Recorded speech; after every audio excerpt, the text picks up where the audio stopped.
This is Fowl Mood Field Notes. Let us slow the whole problem down for a minute. When ducks flare, slide off, or ignore the big opening in the spread, it is tempting to pick one answer right away. Bad calling, bad hide, wrong wind, too many decoys. Maybe one of those is true. But in the field, I think it is more useful to work through a checklist and to argue with yourself after the birds are gone. Start with the hide, because that is the one that hurts the most and teaches the fastest. Birds do not have to see a whole person standing up. A face in the wrong light, a hand moving at the wrong time, a dog shifting in the opening, or one shiny edge can be enough to change the last 100 yards.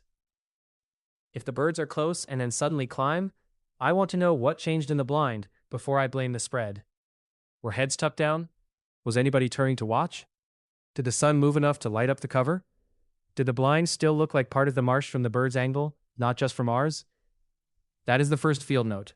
Do the boring hide check before you make the dramatic change. The second check is wind. Most ducks want the easy lane into the wind. That doesn't mean every bird follows a perfect textbook line, but it does mean wind changes what looks easy from above. A pocket can look perfect from the blind and still be awkward for birds to use. If they keep getting close and then sliding past the hole, do not only ask whether they liked the decoys, ask whether the landing spot gives them a clean way to finish. Sometimes the fix is not more sound or more motion. Sometimes it is moving the hole, opening one side of the spread, or shifting the blind expectation so the birds can do the simple thing. That is the second field note.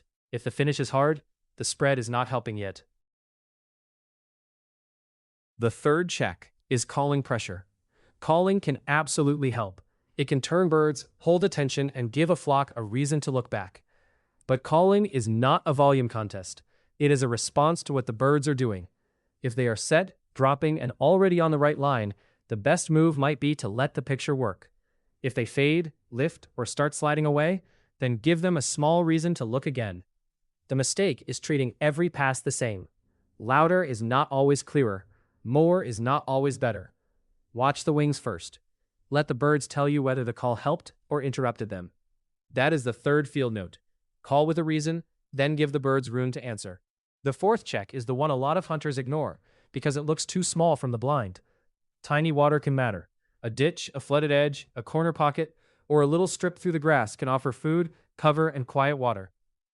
To us, the big open hole looks obvious. From above, that little protected edge might look safer and easier. If birds keep sliding toward the small stuff, do not treat it like a mistake in the birds. Treat it like information. Maybe the little water needs to become the plan. Maybe the decoys need to show a route to it. Maybe the blind needs to move so the pocket is not an afterthought. That is the fourth field note. If the ducks keep choosing the little water, respect the choice. None of this proves exactly why a flock flared. Real hunts are messy. Light changes, wind changes, birds have seen pressure. A single movement, a wrong hole, or one extra hail call can be enough. The point is to make the next adjustment useful. Hide clean, put the finish where the wind helps. Call when it gives birds a reason. And when the tiny pocket is where they want to be, build the hunt around that, instead of fighting it.